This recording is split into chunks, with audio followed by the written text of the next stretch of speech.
नमस्कार दोस्तों, मैं हूं रोहित और आप सभी का स्वागत करता हूं अपने YouTube चैनल आकांक्षा एकेडमी पर। आज के इस सेगमेंट में हम बात करेंगे मौलिक अधिकारों की कि आखिर मौलिक अधिकार क्या होते हैं, किन नागरिकों को प्रदान किए जाते हैं। तो चलिए सबसे पहले हम बात करते हैं मौलिक अधिकारों की कि आखिर अधिकार होते क्या हैं। तो मौलिक अधिकार भारतीय संविधान के द्वारा नागरिकों को प्रदान किए जाते हैं। किसके द्वारा प्रदान किए जाते हैं? संविधान के द्वारा।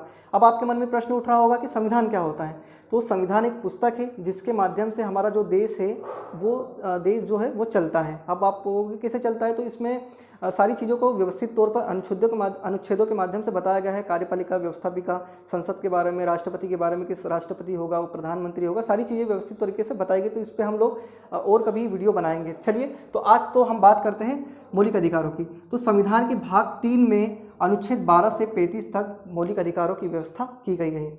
तो इस प्रकार भारतीय संविधान के द्वारा नागरिकों को 6 प्रकार के मौलिक अधिकार प्रदान किए गए हैं। तो पहला जो है अधिकार है हमारा समानता का अधिकार, अनुच्छेद 14 से 18 तक। स्वतंत्रता का अधिकार, अनुच्छेद 19 से 22 तक। शोषण के विरुद्ध अधिकार, अनुच्छेद 23 से 24 तक। धार्मिक स्वतंत्रता का अधिकार, अनुच्छेद 25 से 28 तक। सांस्कृतिक एवं शिक्षा का अधिकार 29 से 30 तक। और संवैधानिक उपचारों का अधिकार अनुच्छेद 32। ठीक है, अब हम एक एक करके इन संविधानों को पढ़ते हैं। तो पहला है समानता का अधिकार। तो इस प्रकार भारतीय संविधान ने नागरिकों को 6 प्रकार के मौलिक अधिकार प्रदान किए गए, जिसमें कि हम पहला पढ़ रहे थे समानता का अधिकार। अनुच्छेद 14 से 18 में बताया गया है। क्या होता है समानता का अधिकार?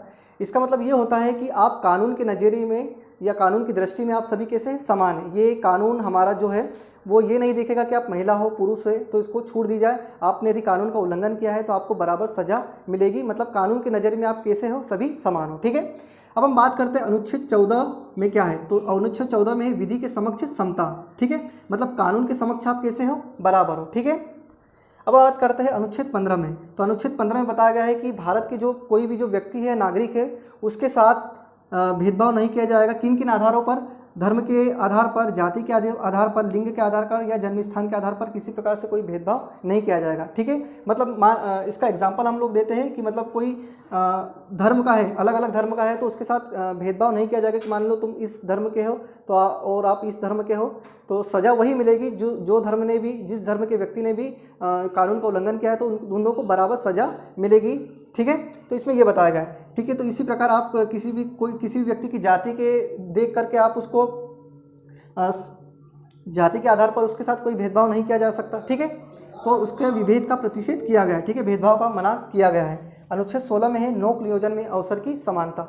लोक नियोजन का मतलब होता है सरकारी संस्थानों में आपको अवसर को, सभी को समान अवसर प्रदान किया जाएगा।